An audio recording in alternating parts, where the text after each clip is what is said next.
आज आहे ना मला शारीरिक त्रासापेक्षा ना मानसिक त्रासच जास्त झाला बरं का। त्याआधी ना सकाळ सकाळी गार्डनमध्ये एवढी छान दोन फुलं आले होते ना, तर काही विचारूच नका, एवढे छान दिसत होते ना।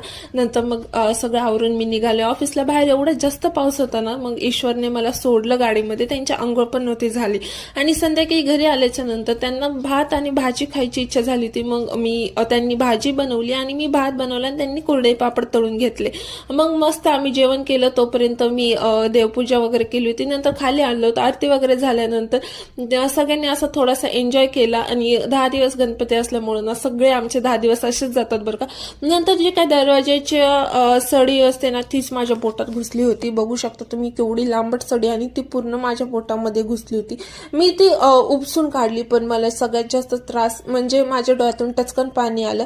मला तर त्रास झाला, पण ह्याच्यापेक्षा जास्त त्रास ना माझ्या वडिलांचा सीन मला आठवला, की माझ्या वडिलांच्या पायावर जो गाडीचा जॉक असतो ना, तो अगदी पडला होता। तो माझ्या वडिलांना किती त्रास झाला असेल। आणि आजूरदी ना माझ्या वडिलांचा जो रॉड असतो लोखंडाचा, तोच डोक्यामध्ये पडला होता। सो मग ते जे आठवूनच मला खूप टचकन डोळ्यात पाणी आलं।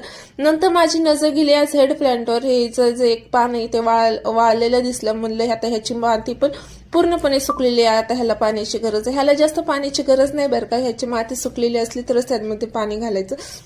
नंतर मी बनवलं होतं शेवग्याच्या शेंगाचं सूप, जे काही माझ्याकडून बिलकुल साधलं नव्हतं, खूप जास्त खराब झालं होतं। म्हणजे हा चाट मसाला मी टाकला होता। सो आजचा व्हिडिओ इथेच